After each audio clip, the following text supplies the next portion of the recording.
ඔන්න මගේ යාළුවා හැමෝටම බලන්න අද අපි කැලණි පන්සල් ආවා. ඉතින් ඔයාලටත් කැලණි පන්සල් වැඳ පුදා ගන්න එන්න අපහසු කට්ටිය ඉන්නවා නම් ඉතින් බලලා බලලා පින් අනුමෝදන් කරගෙන බලලා දුර ඉඳන් වැඳත් පින් අනුමෝදන් වෙනවනේ නේද? ඒ හින්දා ඔයාලටත් බලන්න මම මේ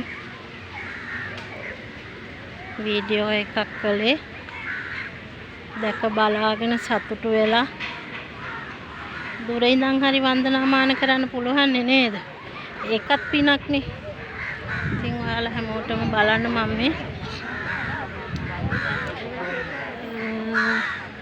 බුදුගේ ඇතුළ නම් මට මේ වෙලාවේ ගන්න යන්න බෑ. බුදුගේ ඇතුළේ මේ වීඩියෝ කරන්න දෙන්නෙත් නැහනේ. ඉතින් මේ කැලණි බුදු බිමේ චෛත්‍ය රාජානන් වහන්සේ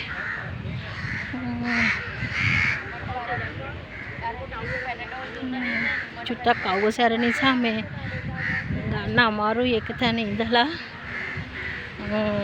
මෙතනින් වැඳගෙන අපි දැන්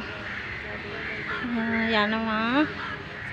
මෙතනින් යාළුවනේ මේ මෙතන තමයි මණියක්කිත නාගරාජ උත්තමයන්න් වහන්සේගේ වැඩ ඉන්න තැන. එතන හදලා තියෙනවා දැන් අලුතෙන් ලස්සනට හදලා තියෙනවා. ඉන්න ඔයාලට ඇතුළට ගිහින් පෙන්නන්න මම තියන්නේ ඇතුළේ.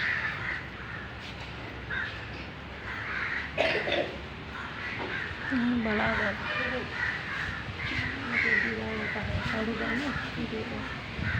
මෙතන තමයි මණියක්කිත නාගරාජ උත්තමයන්න් වහන්සේගේ තැන. ලස්සනට හදලා තියෙන්නේ එතන.